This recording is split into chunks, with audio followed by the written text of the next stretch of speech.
Episode 395 to 397। शौर्य और उसके साथी शाश्वती के महल का उपयोग करके उसमें सवार होकर पिछले 2 दिनों से आयुष कुल की नगरी कपिलवस्तु की ओर जा रहे थे। रास्ते में उनकी मुलाकात कुछ 10-12 लोगों से हुई जो बिन बुलाए शौर्य के इस महल में सवार होने के लिए आ गए थे।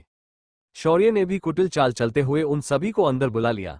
वो सभी 12 के 12 लोग शौर्य के बुलाने पर महल के अंदर आने लगे। तभी उनका सरदार अचानक से ठिठक सा गया और उसने शौर्य को देखकर पूछा, ए लड़के, तुम हमसे ये नहीं पूछोगे कि हमने इस सुरक्षा घेरे को क्यों तोड़ा? और तुम ये नहीं जानना चाहेगे कि हम यहाँ क्यों आए हैं? तुम्हें समझना चाहिए कि हम ऐसे वस्तु का सुरक्षा घेरा तोड़ सकते हैं तो हम यहाँ अच्छे इरादे से तो नहीं आए होंगे। इस पर शौर्य ने अपने हाथ के ऊपर हाथ रखा और किसी प्रोफेशनल होस्ट की तरह कहा, मान्यवर, मुझे मेरे मालिक ने आपका स्वागत करने के लिए भेजा है। मुझे इससे कोई फर्क नहीं पड़ता कि आप यहाँ किस लिए आए हैं और क्या करेंगे। मेरे मालिक ही इसका अंतिम निर्णय लेते हैं। ये सुनकर वो सारे लोग शौर्य को ऐसे देखने लगे जैसे किसी पागल को देख रहे हो और ओंठों पर तिरछी मुस्कान लिए अंदर जाने लगे। शौर्य ने उन्हें महल के बाहरी कमरे में लाया और सभी को वहां बैठने के लिए कुर्सियां दी। फिर शौर्य ने हवा में एक बड़ा कागज निकाला जिसके ऊपर कुछ अक्षर छपे हुए थे। शौर्य ने उस कागज को उन सभी के सामने रखा और बोला, अतिथि, आप सभी अवकाशीय उपहारगृह में स्वागत है। हमारे उपहारगृह में आपको निम्नलिखित चीजें भोजन के तौर पर मिलेंगी। उन सभी ने उस कागज पर लिखी वस्तुओं के नाम और उनकी कीमतें देखी तो वो हैरानी से शौर्य को देखने लगे। उनकी भौहें फड़क उठी। एक ने मेज पर हाथ पटका और बोला, ये क्या मजाक हो रहा है? हम यहाँ इस जगह को लूटने आए हैं, ना कि हम यहाँ भोजन करने आए हैं। और ये वस्तुएं और इनके दाम, ऐसा लग रहा है कि तुम उल्टा हमें ही लूटने के सपने देख रहे हो। ये सुनकर शौर्य ने किसी प्रोफेशनल वेटर की तरह अपने चेहरे पर अजीब सी स्माइल लाई और बोला, अतिथि, आप गलत समझ रहे हैं। इस महल की उड़ान को बनाए रखने में हमें ढेर सारे आध्यात्मिक पत्थरों को ईंधन के रूप में इस्तेमाल करना पड़ता है। हमारे इस व्यवसाय को चलाए रखने के लिए हमें ग्राहक से थोड़ा अधिक दाम लेना ही पड़ता है। लेकिन मैं आपको बता दूं कि इस उपहारगृह के अंदर सिर्फ किसी साम्राज्य सम्राट ही प्रवेश कर सकते हैं। ये तो आपका भाग्य है कि आप इसके अंदर आ पाए हैं। ये सुनकर उन लुटेरों का मुंह बन गया, पर शौर्य ने यह भांप लिया और कागज पर उंगली रखते हुए कहा, हमारे यहाँ मिलने वाली चीजें सर्वोत्कृष्ट गुणों से भरपूर होती है। इसमें कई सारे पोषक घटक मौजूद होते हैं। आपको इन्हें एक बार चख लेना चाहिए। शौर्य की ऐसी उच्च स्तरीय बातें और उसके हाव भाव को देखकर उन लुटेरों को बिल्कुल भी अच्छा नहीं लगा, क्योंकि उनमें से किसी के भी पास इतना धन नहीं था कि वो कागज पर लिखी एक भी वस्तु खरीद सके। आखिर में उन सभी ने एक दूसरे को देखा और सोने हथियार निकालकर खड़े हो गए और शौर्य की ओर तानकर बोले, बच्चे, अपने स्वामी को बुलाओ। अपनी ये चिकनी चुपड़ी बातें बंद करो। ये सुनकर शौर्य ने अपने हाथ खड़े किए और डरते हुए बोला, यजमान, कृपया ऐसा ना करे। मेरा स्वामी बहुत बुरा इंसान है। आप उनके सामने कुछ नहीं है। अगर अपने कोई गलत हरकत की तो वो क्रोधित हो जाएंगे और आपके साथ मुझे भी पीट देंगे। कृपया मेरे लिए शांत रहिए। ये सुनकर तो उन लुटेरों की हिम्मत और अधिक बढ़ गई और शौर्यम के ऊपर और अधिक दबाव बनाने लगे। शौर्य ने फिर डरते हुए कहा, रुक जाइए, मैं बुलाता हूँ अपने स्वामी को। ऐसा कहकर शौर्य ने ऊपर की ओर देखा और बोला, अबे कुत्ते के बच्चे, नीचे आ, तेरी मौत यहाँ आई है। आज ये बहादुर लोग मुझे तेरी कैद से मुक्त करने आए हैं। आज मैं भी देखूं कि तू कितना शक्तिशाली है। तुझ जैसे जानवर के अत्याचार से मुझे मुक्त करने मेरे लोग यहाँ आए हुए हैं। तभी उन लुटेरों ने जब ये सुना तो एक ने बोला, बच्चे, तुम उसे बुला रहे हो तो जरा इज्जत से भी बुला सकते हो। तुम्हें ऐसे शब्दों का प्रयोग नहीं करना चाहिए। उन लुटेरों को भी अचानक अजीब लगने लगा था। ये लड़का इतना अजीब तरीके से क्यों बोल रहा था?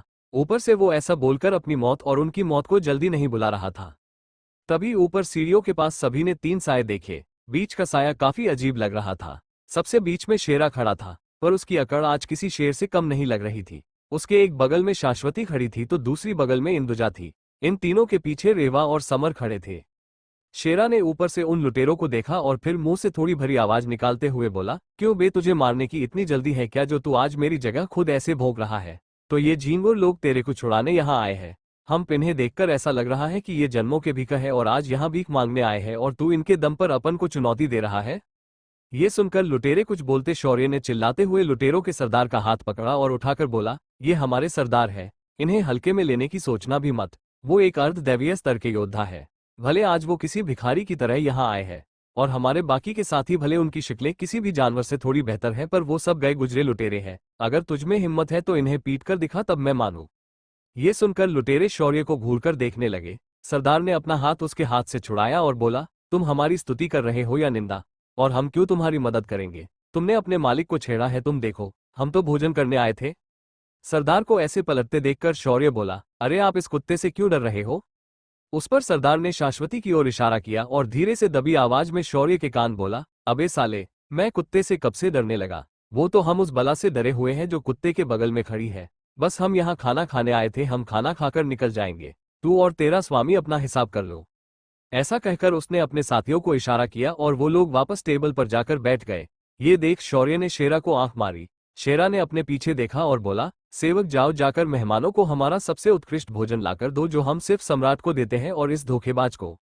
अचानक शेरा क्या बोलना है भूल गया और बगल में इंदुजा को देखने लगा।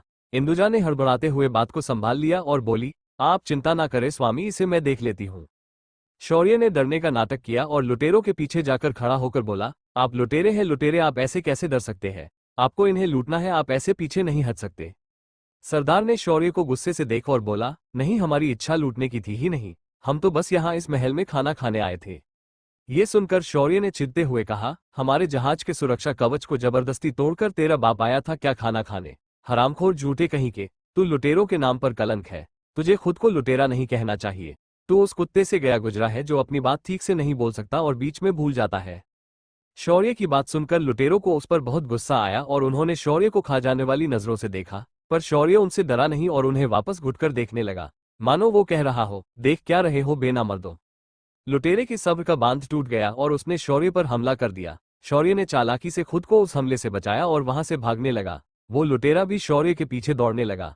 शौर्य पूरे कमरे के अंदर उछल कूद करने लगा और वो लुटेरा भी उसके पीछे यहाँ वहां हमले करने लगा। इस चक्कर में वाहन रखा सामान टूटने लगा और शाश्वती की मुठियां भींचने लगी। अचानक सभी लुटेरों को अपने रीढ़ की हड्डी में ठंडक महसूस हुई। उन्होंने जब मुड़कर शाश्वती को देखा, उनकी हालत खराब हो गई। तभी जो लुटेरा शौर्य के पीछे पड़ा था वो भी रुक गया था। उसे उसके सरदार ने अपनी जगह पर वापस बैठने का इशारा किया। तभी अंदर से समर एक बड़ी थाली लेकर आया और उसने टेबल पर उसे रख दिया। जब थाली के ऊपर का ढक्कन हटाया गया तो उसके अंदर 12 गोलियां थी। इन गोलियों को देखकर लुटेरों का मुंह बन गया। वो सब एक नजर में देख सकते थे कि ये सब जहर की गोलियां हैं। तभी शेरा ने गहरी आवाज में कहा, ये अपन के उपहार ग्रह की खास गोलियां हैं, इन्हें खाने के बाद आदमी उठता नहीं उठ जाता है। शेरा की बात सुनकर लुटेरों को अब समझ आ चुका था कि ये सभी लोग उनके साथ कोई खेल खेल रहे हैं। उनके भाव बदलते देखकर शौर्य, जो कोने में इतनी देर से डरकर खड़ा था, उसने अब अपनी आवाज में बोलना शुरू किया, तो तुम लोगों को पता चला कि ये सब एक नाटक है। कोई बात नहीं, अब हमें भी नाटक करने की कोई जरूरत नहीं है, तो अब बोलना शुरू कर दो। शौर्य की बात सुनकर सरदार अचानक ऊपर की ओर देखकर हंसने लगा।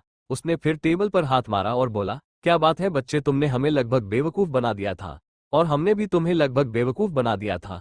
धत तेरे की, चलो कोई बात नहीं, अब हम भी अपना नाटक रोक लेते हैं। अब काम की बात करते हैं भैरव। जैसे ही उस लुटेरे ने शौर्य को भैरव कहा, शौर्य की आंखें छोटी हो गई। उसने गहरी और डरावन आवाज में पूछा, कौन हो तुम मेरी पहचान कैसे जानते हो? इस पर उस आदमी ने कहा, क्यों, क्या हुआ? अपनी पहचान का भेद खुलते देखकर डर लग रहा है क्या? डरो मत, हमारा संगठन सिर्फ तुम्हें अपना दास बनाना चाहता है। हमारा यहाँ आने का उद्देश्य ही तुम्हें कैद करके अपने साथ ले जाना है। हमारे भगवान ने हमें ये काम दिया है।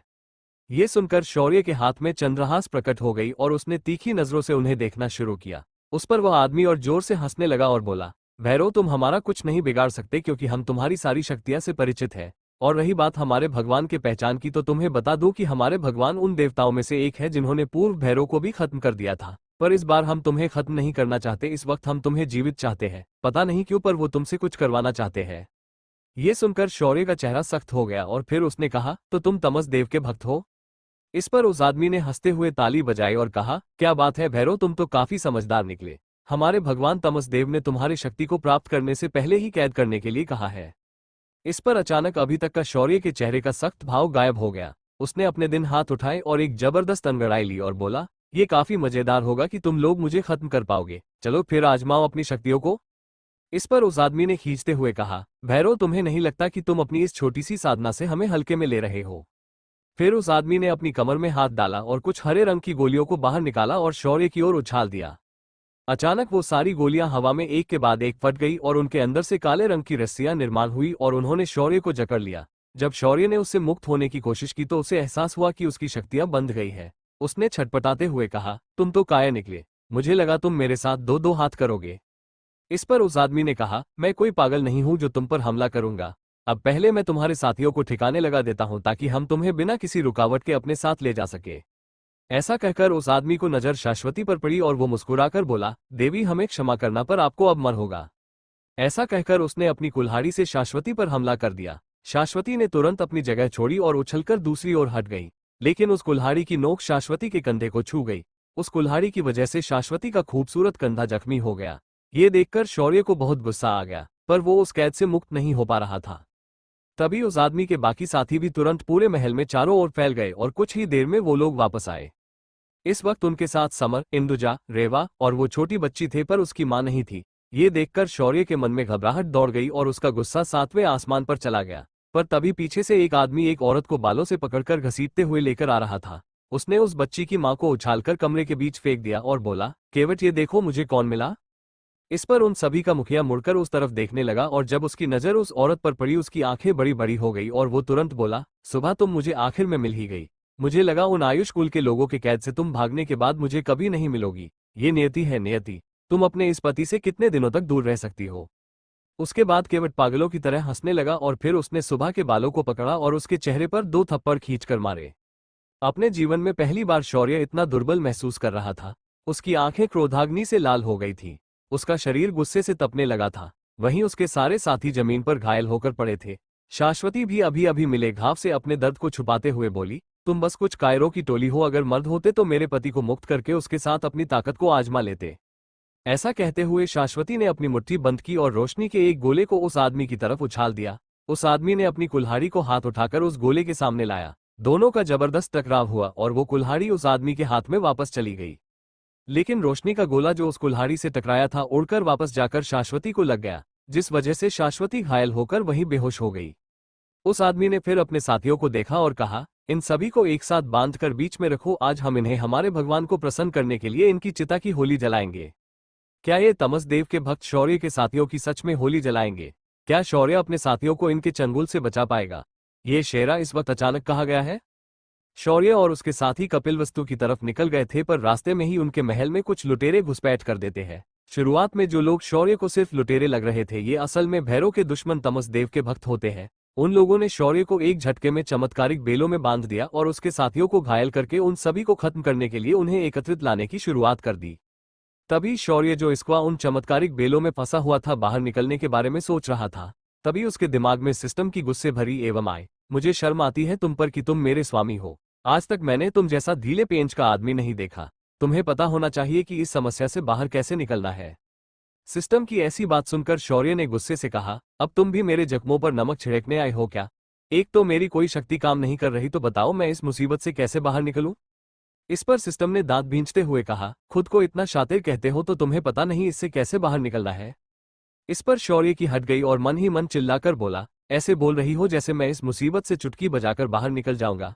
इस वक्त मेरे पास कुछ भी नहीं है जिसका मैं उपयोग कर सकूं।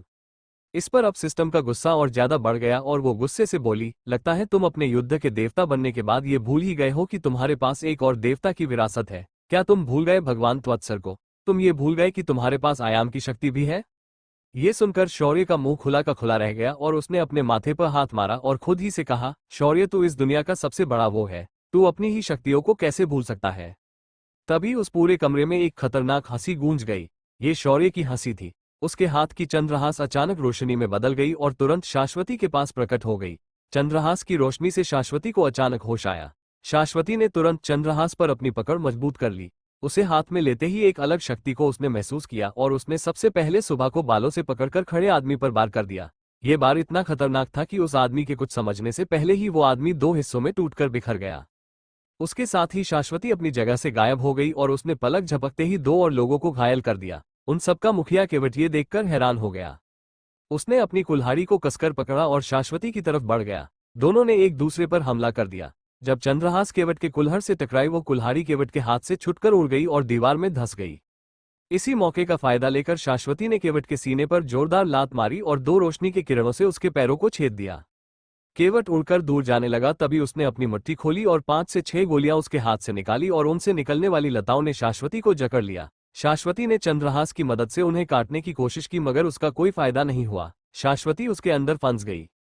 पर तभी शाश्वती ने महसूस किया कि उसके पैरों तले की जमीन अचानक पानी की तरह नरम हो गई है और वो अगले ही पल उसके अंदर समा गई। वो हरी लताएं एक खाली पिंजरे की तरह वहां ऐसे ही रह गई। इधर केवट जो शाश्वती को कैद करके खुश हो रहा था, अचानक उसे गायब होते देखकर उसके चेहरे की मुस्कान गायब हो गई। उसने फिर शौर्य के पिंजरे की ओर देखा तो शौर्य भी धीरे धीरे जमीन में समा रहा था। ये देखकर केवट की आंखें बड़ी हो गई थी। पर तभी केवट ने अपने पीछे चीखने चिल्लाने की आवाज सुनी। जब उसने पलटकर देखा तो उसके बचे हुए आदमियों को शेरा ने बुरी तरह घायल करके छोड़ा था। शेरा इस वक्त अपने असली रूप में था, जो कि बहुत ही भयानक और डरावना लग रहा था। जब केवट ने शेरा के खून से सने दांत देखे, उसे ऐसा लगा कि अगले ही पल ये दांत उसके टुकड़े टुकड़े कर देंगे। केवट अब अकेला बचा था, पर दोनों पैरों पर हुए घावों की वजह से वो कुछ भी नहीं कर पा रहा था। शेरा धीरे धीरे उसकी ओर बढ़ने लगा और केवट डरकर पीछे हटने लगा। केवट ने अपनी शक्तियों को एकत्रित किया और अपनी कुल्हाड़ी को अपने पास बुलाया और शेरा से बोला, वही रुक है, वरना मैं तुम्हें अपने इस दिव्य हथियार से खत्म कर दूंगा। नहीं कह रहा हूं, वही रुक जाओ। पर तभी शेरा के मुंह से एक भयानक दहाड़ निकली। मैं कैसे रुकूंगा जब मेरे स्वामी के कातिल के भक्त मेरे सामने आज भी उसकी महिमा गाने आए हैं। मैं कैसे रुकूंगा जब तुम जैसे हैवान आज भी समिर्लों में मौजूद है। अब मैं रुकूंगा नहीं, अब मैं बस तुम लोगों को ढूंढ ढूंढ कर मारूंगा। तब तक मारूंगा जब तक तुम में से कोई नहीं बचेगा। तुम जिसे अपना भगवान मानते हो ना, मैं उसे भी ऐसे ही खत्म कर दूंगा। ये मेरा यानी स्वस्वा श्वान का ये वचन है। शेरा के ऐसा कहते ही उसका उग्र रूप और उग्र हो गया और उसके शक्ति की एक और सीमा मुक्त हो गई। उसका शरीर एकदम काला हो गया, इतना काला कि उसे अंधेरे में देख पाना मुश्किल की नहीं नामुमकिन था। उसके बालों पर कोई चमक नहीं थी। शेरा की आंखें लाल थी और उसके दांत और अधिक लंबे और नुकीले हो गए। अपने सामने शेरा को बदलते देखकर केवट बोल पड़ा, तो तुम अभी भी जीवित हो? ऐसा कैसे हो सकता है? मेरे स्वामी ने खुद तुम्हें उस आयाम के द्वार में फेंक दिया था। इस पर शेरा ने हंसते हुए कहा, तेरा स्वामी खुद को अंधेरे का देवता कहता है, पर वो भी ये जानता था कि वो मेरा कुछ नहीं उखाड़ सकता। अपन वो है जिससे खुद अंधेरे की फटती है। तेरा स्वामी क्या चीज है?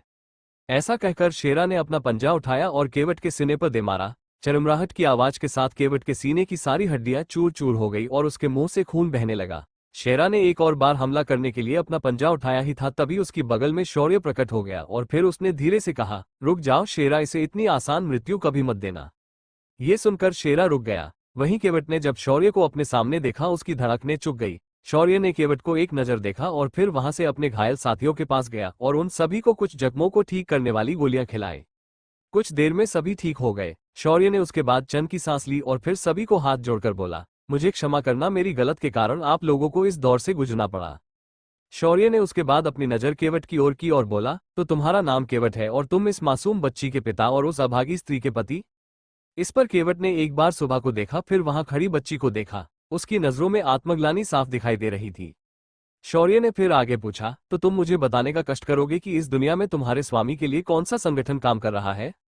इस पर केवट ने अपने दांत भींचे और बोला, चाहे तुम मुझे मार ही क्यों ना दो, मैं तुम्हें नहीं बताऊंगा। ये सुनकर शौर्य ने उसे आगे कुछ नहीं कहा। उसने उसके घायल साथियों को देखा जिन्हें शेरा ने घायल करके अधमरा करके छोड़ दिया था। शौर्य उन सभी के पास गया और उन सभी को कुछ गोलियां खिलाई और वो सब लोग ठीक हो गए। शौर्य ने फिर उन सभी को पूछा, तुम्हारे संगठन का क्या नाम है? इस पर उन्होंने सभी ने नाम बताने से मना कर दिया और ठीक होने की वजह से शौर्य पर हमला करने के लिए तैयार हो गए। पर जैसे ही उन लोगों ने अपनी ऊर्जा को प्रवाहित किया, उनके मणिपुर चक्र में एक भयानक दर्द उठा और सभी ने खून की उल्टियां कर दी। शौर्य ने फिर एक बार उन सभी को देखा और बोला, तुम्हें क्या लगा कि तुम ठीक हो गए तो तुम मुझ पर हमला कर पाओगे? ये तुम्हारी गलतफहमी है। मैं कभी भी किसी पर भरोसा नहीं करता। उसके बाद शौर्य ने फिर एक बार वही सवाल दोहराया, आपके संगठन का क्या नाम है? इस बार उन सभी लोगों ने एक बार एक दूसरे को देखा, फिर केवट को देखा, फिर उन्होंने एक बार फिर नाम बताने से मना कर दिया। ये देखकर शौर्य ने अपने सामने बैठे आदमी के सीने पर वार कर दिया और उसका हृदय उखाड़कर बाहर निकाल लिया। फिर शौर्य ने उन सभी के सामने उस आदमी के शरीर को हाथों से फाड़ना शुरू कर दिया और उसके मांस के छोटे छोटे टुकड़े तोड़कर अलग कर दिए। ये नजारा सबसे ब्रूटल और खतरनाक था। देखने वाले लोगों के अंदर तक फैल गई। तभी एक ने डर के मारे तुरंत कहा, बताता हूं मैं, रुक जाओ। ये सुनकर शौर्य रुक गया। इस दौरान समर ने उस छोटी बच्ची की आंखों पर हाथ रख दिया था। शौर्य ने उस लाश को एक चुटकी बजाई और राख में बदल दिया। जिस आदमी ने नाम बताने की बात कही थी, शौर्य ने उसे देखा तो उसने सिर्फ शौर्य की आंखों को देखा और किसी पोपट की तरह बोलने लगा, वो हमारे संगठन का नाम तम योद्धा है। ये सुनकर शौर्य के चेहरे पर एक मुस्कान आई और फिर उसने आगे पूछा, और कौन कौन से संगठन तुम्हारे भगवान से जुड़े हुए हैं? वो आदमी अचानक चुप हो गया तो दूसरे ने कहा, हमें इसके बारे में इतना कुछ मालूम नहीं है, पर अंधे चोर संगठन हमारा ही एक और संगठन है। इसके अलावा हमारा एक और संगठन है, पर उसके बारे में हम में से कोई नहीं जानता। ये सुनकर शौर्य ने फिर हाँ में गार्ड हिलाई और फिर अपने उंगली को अपने माथे पर घुमाया और बोला, जानकारी के लिए धन्यवाद। मैं तुम लोगों को इस बात के दुनिया की सबसे आसान और बिना दर्द की मृत्यु देता हूँ। ऐसा कहकर शौर्य ने चुटकी बजाई और सभी के सभी एकदम से काले रंग की आग में लिपट गए और वो तुरंत राख में बदल गए। शौर्य ने उसके बाद अपना मोर्चा केवट की ओर मोड़ा और उसकी तरफ चलकर आया और उसके सामने बैठ गया। शौर्य ने फिर केवट के आंखों में देखकर बोला, तो अब तुम्हारे साथी तो निकल लिए, पर तुम्हें पता है मैंने तुम्हें जीवित क्यों रखा है? क्योंकि मैं तुम्हें आसान मृत्यु नहीं देना चाहता। क्योंकि तुमने सिर्फ मुझ पर हमला किया होता तो मैं तुम्हें तुरंत मार देता, पर तुमने मेरे साथियों पर हाथ उठाया और उन्हें घायल कर दिया। तुम्हें पता है आज तक उन्हें कोई छू भी नहीं पाया था, पर तुमने आज उन्हें ना सिर्फ मारा पर घायल भी कर दिया, जिससे मुझे मेरी गलती का एहसास तो हो गया, पर तुमने जिस भावना से उन्हें मारा था उसे देखकर ही मेरे अंदर का देवता तुम्हें आसान मृत्यु देने नहीं दे रहा है। ऐसा कहकर शौर्य ने केवट का सिर पकड़ा और किसी मुर्गे के पंखों जैसे उसके बालों की जटाओं को शौर्य ने झटके देकर उखाड़ना शुरू कर दिया। शौर्य जब ये कर रहा था, इसे देखकर समर बच्ची को लेकर दूसरे कमरे में चला गया, क्योंकि अब केवट के मुंह से चीखें निकलने लगी थी। शौर्य ने बालों के बाद उसके दोनों कान पकड़े और एक झटके से उन्हें जड़ से उखाड़ दिया। केवट की चीखें एक और बार हर तरफ गूंज गई। शौर्य ने उसके बाद एक चिमटा अपनी अंगूठी से निकाला और उसके एक एक दांत को निकालकर फेंकना शुरू किया। दर्द इतना भयानक था कि केवट बेहोश हो गया, पर शौर्य ने उसे वापस होश में लाया। शौर्य धीरे धीरे उसके हाथों के पास आया और उसने एक कैंची जैसी चीज बाहर निकाली। फिर शौर्य ने केवट की एक एक उंगली को करना शुरू किया। कुछ ही देर में शौर्य ने केवट के सारी उंगलियों को काटकर रख दिया। शौर्य ने इतना सब कुछ किया, पर उसका गुस्सा शांत होने का नाम नहीं ले रहा था। आखिर शौर्य ने गुस्से से अपना एक खंजर निकाला और उसे हाथ में पकड़कर केवट के शरीर के ऊपर छोटे छोटे घाव बनाने लगा। शौर्य ने उसके शरीर पर फैली सारी नसों को काटकर रख दिया। उसके शरीर से पसीने की तरह खून बहने लगा। 1000 से भी ज्यादा छोटे छोटे घाव शौर्य ने केवट के शरीर पर कर दिए। फिर उसके सर पर हाथ रखकर उसकी सारी स्मृतियों को कॉपी कर लिया और फिर केवट को देखकर बोला, तो ये है असली कारण केवट के बच्चे। तुझ जैसे को तो मैंने दी हुई मृत्यु भी आसान होगी, पर अब मेरे पास तेरे साथ खेलने का समय नहीं है, इसलिए बेहतर होगा कि तू अपनी मृत्यु को स्वीकार कर ले। इतना कहने के बाद अंत में शौर्य ने उस खंजर को केवट के सीने में घोंप दिया। केवट एक ही पल में मारा गया। शौर्य ने फिर महल के बाहर देखकर कहा, अंधेरे के देवता तमस, मुझे यकीन नहीं हो रहा कि तुमने अपनी चाल सबसे पहले चली, पर कोई बात नहीं, सबसे पहले मैं तुम्हारे लिए ही आऊंगा। इस बार आने वाला भैरव सिर्फ भैरव नहीं है, इस बात का मैं तुम्हें पल पल एहसास दिलाऊंगा। शौर्य ने उसके बाद हवा में कुछ अक्षर लिखे और उन्हें केवट के शरीर में डाल दिया। फिर उसने केवट को असमान में दरार बनाई और उसके अंदर फेंक दिया। शौर्य ने फिर शाश्वती को बाहर बुला लिया। शाश्वत अब तक पूरी तरह से ठीक हो चुकी थी। उसे देखकर शौर्य ने उसे गले लगाया और बोला, शाश्वती मुझे माफ करना, लगता मैं अपने शक्तियों के अहंकार में ये भूल गया कि कुछ शत्रु सच में काफी खतरनाक हो सकते हैं। मैं तुम्हें वचन देता हूं कि आज के बाद मैं तुम्हें ऐसा अकेले लड़ने नहीं दूंगा। ऐसा कहकर शौर्य ने शाश्वती का माथा चूम लिया। उसके बाद शौर्य ने इंदुजा और रेवा को देखा और उन्हें भी गले लगाकर उनका माथा चूम लिया। इधर समरलोक से दूर अंतरिक्ष में एक ग्रह बना हुआ था, जिसकी सतह गर्द अंधियारे से भरी हुई थी। उसी अंधियारे ग्रह के ऊपर एक काले पत्थरों से बना हुआ महल था। उस महल के अंदर एक बड़ा दरबार बना था और उसी दरबार के बीचों बीच एक लाश पड़ी थी। उस लाश के ऊपर सुनहरे अक्षर चमक रहे थे, देवता तमस, अपने जीवन के कुछ आखिरी साल जिलो, क्योंकि मैं तुम्हारा सिर लेने आ रहा हूं।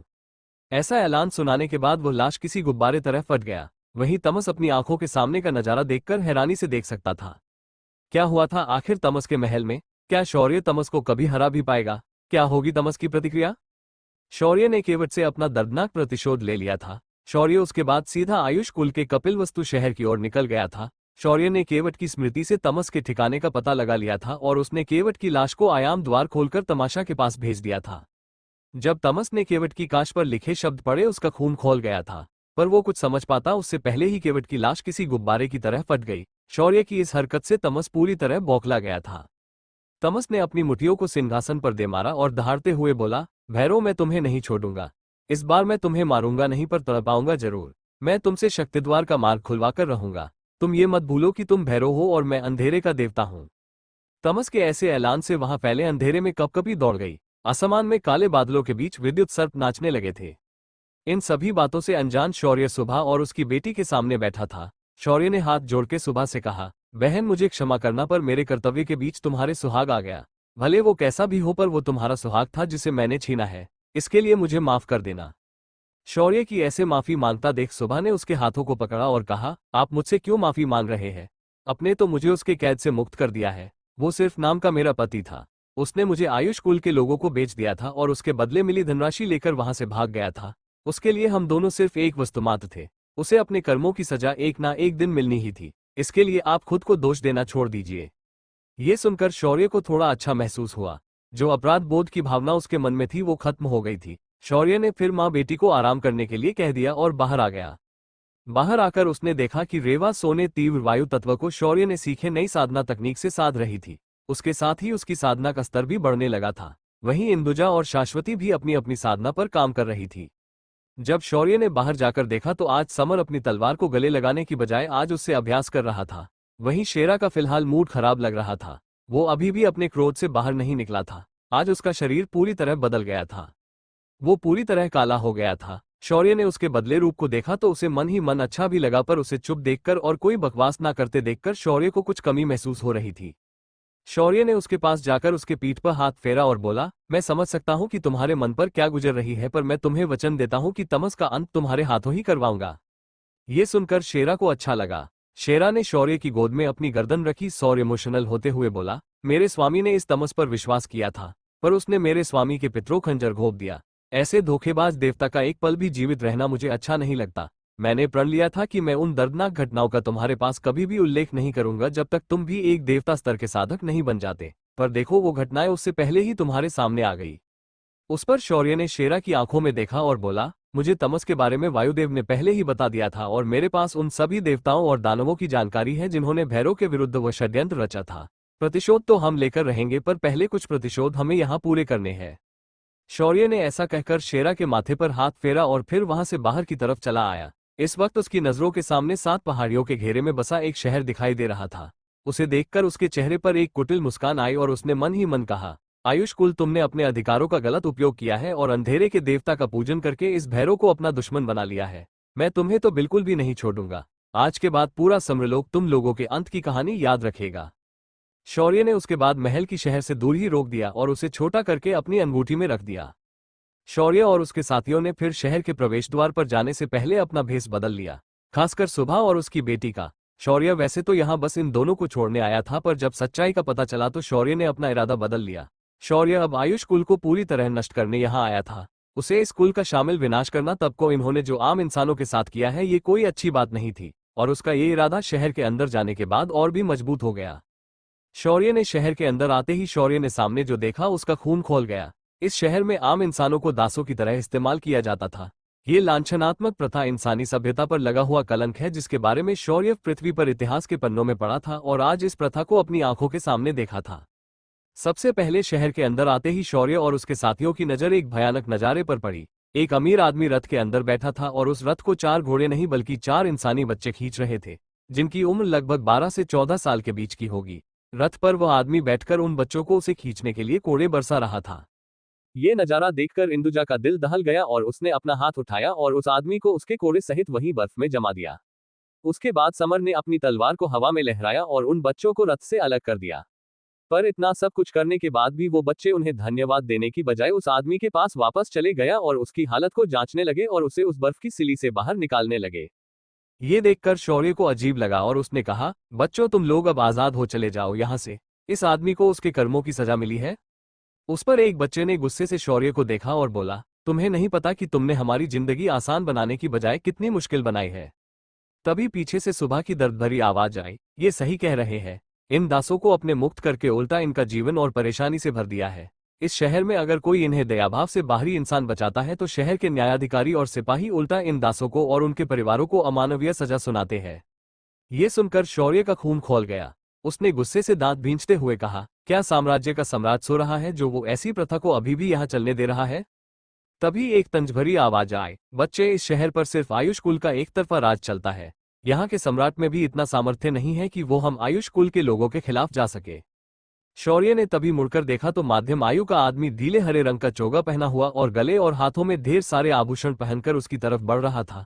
उस आदमी के लंबे बाल उसके कंधे पर लहरा रहे थे और उसके हाथ में एक चाबुक था। उस आदमी ने आते ही अपने पीछे खड़े सिपाहियों को इशारा किया और उन सिपाहियों ने उन बच्चों की तरफ बढ़ना शुरू कर दिया। इसे देखकर अब शौर्य के सब्र का बांध टूट गया। शौर्य ने एक गहरी सांस ली और फिर कहा, मैंने सोचा था कि इस आयुष कुल को मैं धीरे धीरे खत्म कर दूंगा, पर लगता है इन्हें जितनी जल्दी हो सके उतनी जल्दी समरलोक से मिटाना ही सही है।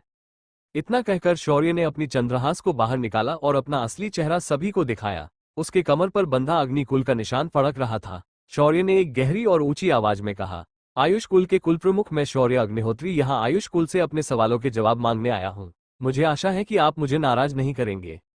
शौर्य की आवाज पूरे कपिलवस्तु में आकाशवाणी की तरह फैल गई, लेकिन काफी देर तक कोई जवाब नहीं मिला। शौर्य ने ये देखा तो उसके चेहरे पर एक तिरछी मुस्कान आई और सामने खड़े उस चोगा पहने आदमी से बोला, आपके आयुष कुल ने ये मुसीबत खुद अपने ऊपर बुलाई है। मेरी अगली कार्यवाही से बिल्कुल भी दुखी मत होना। इतना कहने के बाद शौर्य ने समर को देखा और कहा, सेनापति, कभी कभी एक सड़े आम को ढूंढना मुश्किल हो जाए तो सभी आमों को फेंकना सही होता है, क्योंकि ये बाकी अच्छे आम भी कहीं ना कहीं अंदर से सड़ना शुरू कर चुके होते हैं। ऐसा कहकर शौर्य ने अपने साथियों को देखा और सख्त आवाज में कहा, इस शहर के हर उस दास रखने वाले इंसान को खत्म कर दो। उसका आदेश मिलते ही उसके साथी हवा में हंगाया हो गए और शहर के हर गली और चौराहे से चीखें निकलने लगी। फिर शौर्य ने अपने सामने खड़े उस आदमी को देखा और एक कुटिल मुस्कान के साथ बोला, एक कुल जो पूरे समरलोक में अपनी दवाओं और लोगों का जीवन बचाने के लिए प्रसिद्ध है, वो अपने ही घर के अंदर आम इंसान के जीवन को कीड़े मकोड़ों की तरह मानता है, तो ऐसे कुल का ना होना ही सही है। अगले ही पल शौर्य के हाथ में चंद्रहास प्रकट हुई और खच्चर खच्चर की सिर्फ आवाज हुई और वहां उस आदमी और उसके सिपाही की लाशें बिखर गई। ये सब कुछ इतने कम समय में हुआ था कि किसी को संभलने का मौका भी नहीं मिला।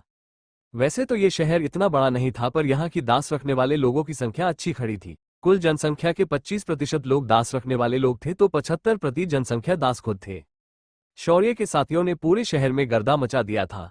अगर कोई ताकते साधक मिलता तो शाश्वती आगे आती, वरना स्वर्ग स्तर तक के योद्धाओं को मारने के लिए समर, इंदुजा और रेवा काफी थे। शेरा इस मुहिम में सबसे आगे था। जब से शौर्य ने उसे बताया था कि आयुष कुल के लोग तमस के भक्त हैं, उसी वक्त से शेरा का गुस्सा 7वें आसमान पर था। उसके सामने तो अर्धदैवीय स्तर के योद्धा को भी डर कर रहना पड़ता था। शेरा ने अपने रास्ते में जो आयुष कुल का सदस्य मिलता उसे वो मौत के घाट उतार देता था। अगले 2 घंटों में शहर का सुरक्षा प्रशासन और आयु कुल के बाहरी लोग इस मामले को गंभीरता से लेने लगे थे और उन्होंने शौर्य और उसके साथियों के आक्रमण को रोकने की पूरी कोशिश की, पर वो सब बुरी तरह विफल हो गए। अंत में शहर के मुख्य सुरक्षा प्रमुख के पास कोई चारा नहीं बचाया और उसने शहर की धोखे की घंटा बजा दी। पर जब उसने पीछे मुड़कर नीचे फैले शहर को देखा तो हर तरफ उसे मुक्त हुए दास दिखाई से रहे थे, पर इन दासों का एक भी स्वामी उसे नहीं दिखाई दे रहा था। उसके अपने दास भी थे जो इस वक्त उसके साथ थे। उसने तुरंत अपने दासों को उससे दूर होने का आदेश दे दिया। शहर में 2 से ढाई घंटे के नरसंहार के बाद शौर्य के सभी साथी शहर के बीचों बीच पहुंच गए। यहां आते ही शेरा ने नाराजगी से कहा, ये सारे तो पाउडर पहलवान निकले, मजा नहीं आया। वहीं सुबह जो इस नजारे को देखकर पूरी तरह से शौक हो चुकी थी, उसे अपनी आंखों पर विश्वास नहीं हो रहा था कि वो ऐसे लोगों के साथ यहां आए हैं जो एक ही झटके में पूरे शहर को लाशों के ढेर में बदल सकते हैं। तभी शहर के उत्तर दिशा में बने महल से एक गुस्से भरी आवाज आई, बच्चे, तुमने यहां आकर आयुष कुल की संप्रभुता को ललकारा है। हमारे भगवान के आदेश की तुमने अवहेलना की है। इसकी शिक्षा सिर्फ तुम्हारी और तुम्हारे कुल की मृत्यु है। तभी शेरा ने उसकी बात का जवाब देते हुए कहा, भगवान? किस भगवान की बात कर रहा है तू बुढ़े? वही डरपोक तमस की तू बात कर रहा है ना? मैंने सुना है कि हजारों सालों पहले देवासुर संग्राम में वो इतना डर गया था कि उसने समरलोक को ही छोड़ दिया और आज भी वो यहाँ आने की हिम्मत नहीं करता।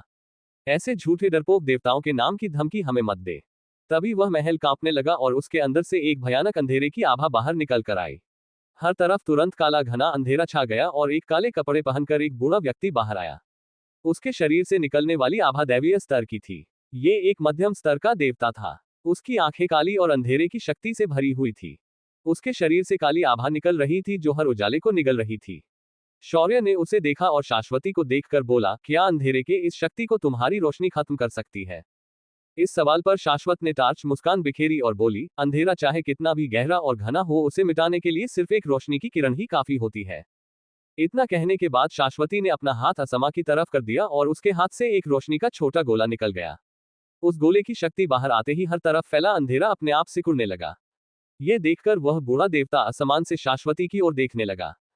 उसने गुस्से से कहा, तुम्हारे प्रकाश के देवता भी मेरे स्वामी के अंधेरे के सामने नतमस्तक हो गए हैं और तुम एक तुच्छ अर्धदैवीय स्तर की लड़की मेरे इस अंधेरे को मिटाने का प्रयास कर रही हो। तुम्हें पता होना चाहिए कि तुम्हारी औकात क्या है।